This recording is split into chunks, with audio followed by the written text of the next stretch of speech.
सहन नहीं कर पाई, उसका इतना आतंक बढ़ गया था, सभी देवी देवता का यज्ञ बंद करवा दिया। देखिए ये असुर होते हैं ना, तो सर्वप्रथम यही कार्य करते हैं। घर में देवी देवता का पूजा नहीं होना चाहिए, यज्ञ नहीं होना चाहिए, क्योंकि देवी देवताओं को इससे शक्ति मिलती है। और यही बंद करवा देंगे तो देवी देवताओं को शक्ति नहीं मिलेगी। और राज बढ़ गया, इतना पाप बढ़ गया, इतना पाप बढ़ गया कि पूछो मत। पृथ्वी देवी गई गाय का रूप बनाकर, गाय का रूप लेकर पहले भोलेनाथ जी के पास गई और भोलेनाथ जी को कहा, भोलेनाथ जी मेरे पाप का जो ये भार कुछ कम कीजिए। तो भोलेनाथ जी ने कहा, कौन सा पाप, कौन सा भार? तो कहा, मैं पर्वत हटवा दूं। ये नहीं, ये जो पाप है ना, पाप भूमि से भारी और कलंक काजल से काली।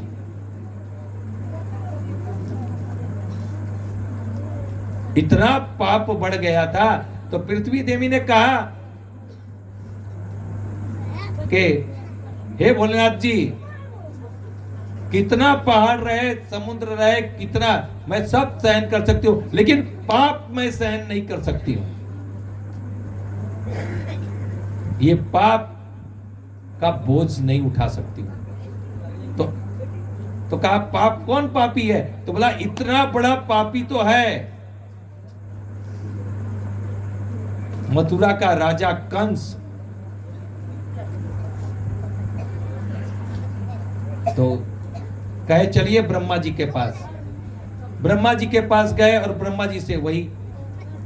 तो कहा, मैं कुछ नहीं कर सकता हूं, भगवान ही कर सकते हैं। तो गए सभी लोग, देवी देवता मिलकर पृथ्वी देवी को बीच में गाय को रखकर, देखिए पृथ्वी देवी गाय का रूप क्यों बनाई? क्योंकि भगवान को गाय प्यारी है,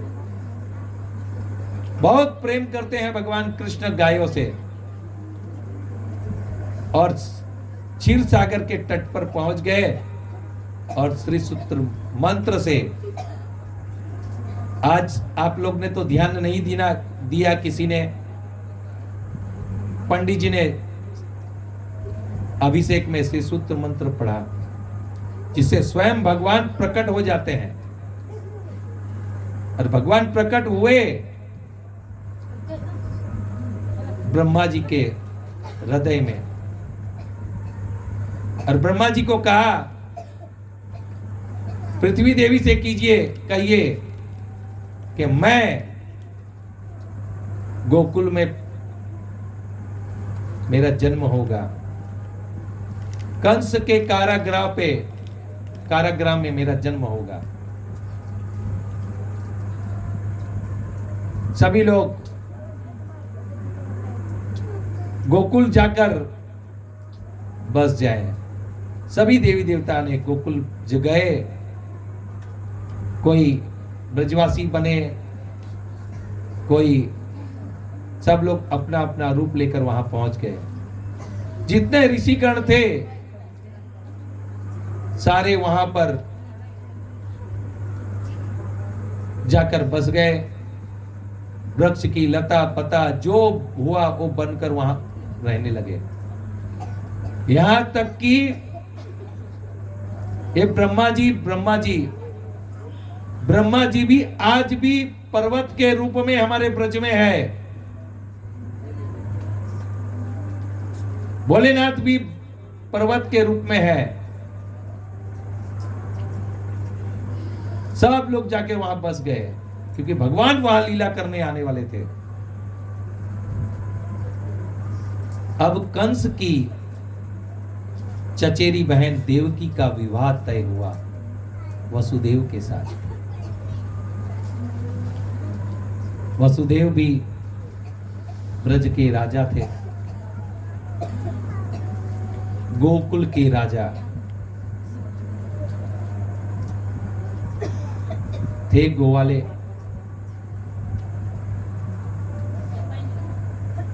विवाह तय किया गया। भक्तों, अगर मैं आपको यहां से देवकी को क्या क्या दिया कहेंगे तो आपका आंख खुली के खुली रह जाएगी। आप पहली बात तो विश्वास ही नहीं करेंगे।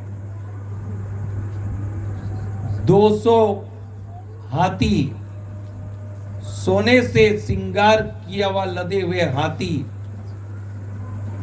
देवकी को दिया। 110 दासियां दिए और लगभग 100 किलो जितना सोना दिया। और साड़ियां तो कई गाड़ी भर के दिया, क्योंकि राजा थे, देने में कुछ कमी नहीं किया। अब भगवान बोले इतना दहेज दे रहा है, ये तो कंस का पुण्यात है, क्योंकि बहन को देना बहुत बड़ा पुण्य होता है। अब देवी देवताओं को लगा अब ये कंस यदि अपनी बहन का विदा कर लेगा तो सबसे बड़ा पुण्य प्राप्त करेगा। ध्यान से सुनिएगा, जो भाई है यहां पर और जो घर बैठे सुन रहे हैं वो भी सुन ले। अब देवी देवताओं ने क्या किया, कहा कंस अब विवाह संपन्न हुआ। संपन्न होने के बाद देवकी अपने स्वजन से मिल रही थी, कंस को मिली, कंस को मिलके भेंट कर रो रही थी। तब कंस ने कहा ठीक है चलो मैं तुम्हें अपने आपके ससुराल छोड़ाता हूं। पहले प्रथा थी, अभी भी प्रथा है, भाई आपके यहाँ है कि नहीं मुझे ज्ञात नहीं है, भाई जाता है बहन को घर तक छोड़ने के लिए। बहुत बड़ा पुण्य का काम है। यदि भाई है अपनी बहन को विदा नहीं किया, उससे बड़ा दुर्भाग्य कोई नहीं है भाई का। सबसे बड़ा पुण्य है। और दूसरा पुण्य है कन्यादान का। आपके यहां भिक्षुक आते हैं मांगने के लिए, आपका कन्या का दान दीजिए। सर्वश्रेष्ठ दान है कन्यादान। अफसोस के साथ कहना पड़ता है आजकल विवाह को व्यापार बना दिया है। सत्य कहने में मैं हिचकिचाऊंगा नहीं।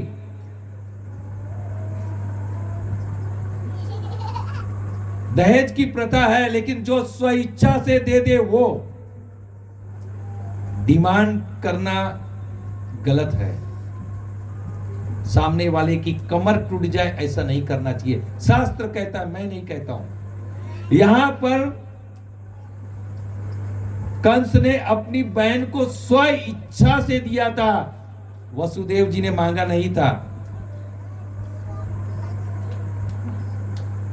और भिक्षुक होता है ना,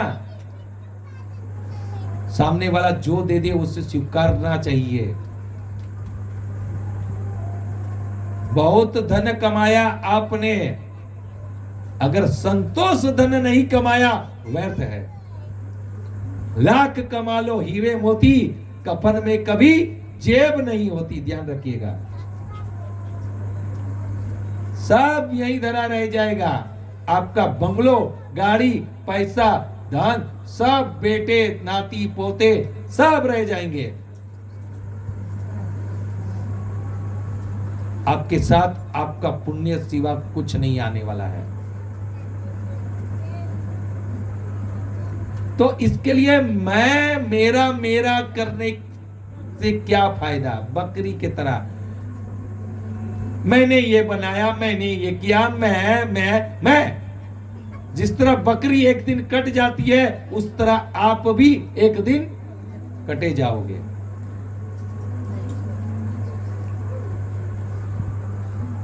मिट्टी का आदमी है और मिट्टी में ही मिलना है, तो ये सब करने से क्या होगा? हमारे भारत के एक ऋषि है जिसका नाम है लोमस ऋषि। ब्रह्मा जी का 100 दिन उसका एक बाल गिरता है। अगर मैं ब्रह्मा जी का एक दिन बता दूंगा तो आप सब गणित करते रह जाओगे, कैलकुलेटर लेके आना पड़ेगा।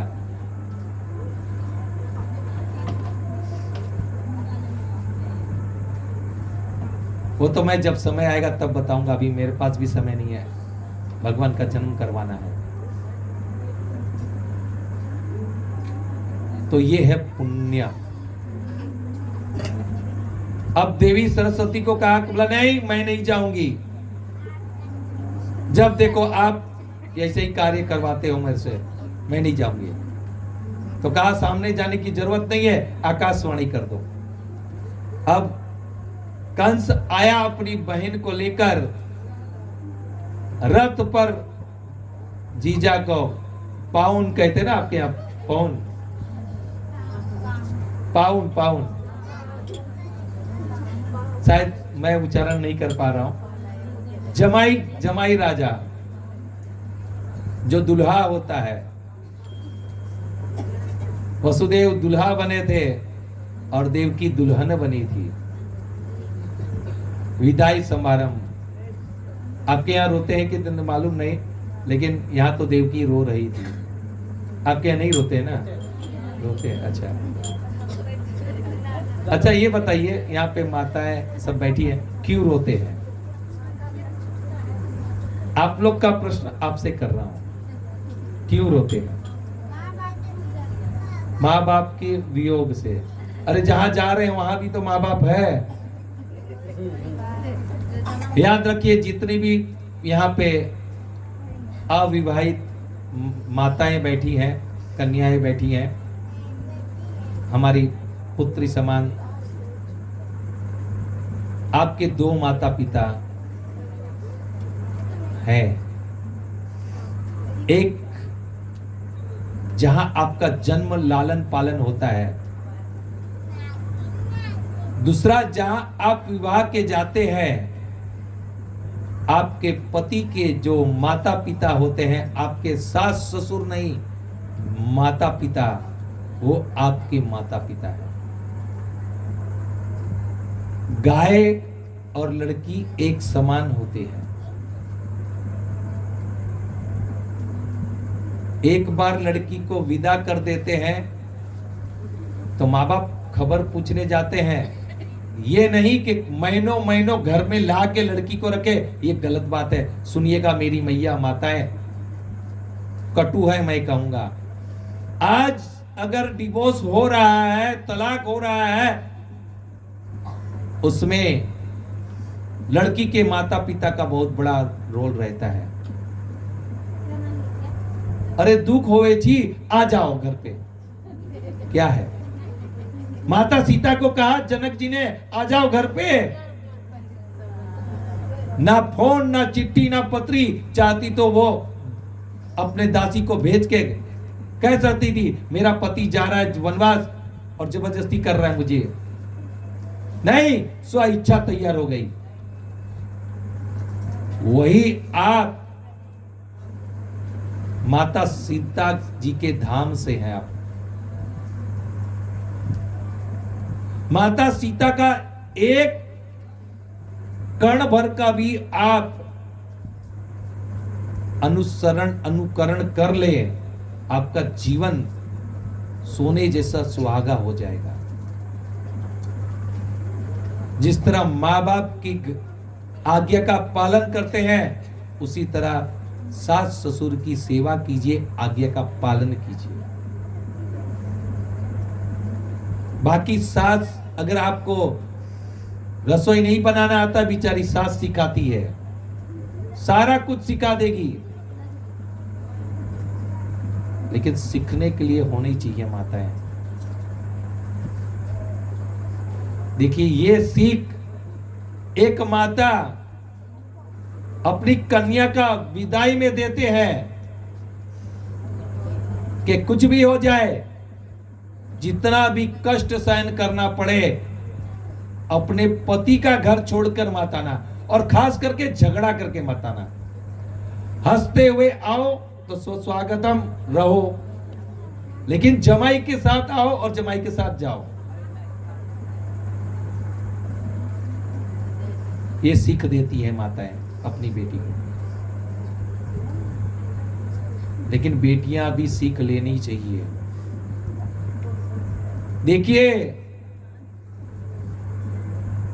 सीता मैया के समय एक मंत्रा थी, आज बहुत सारी मंत्रा है।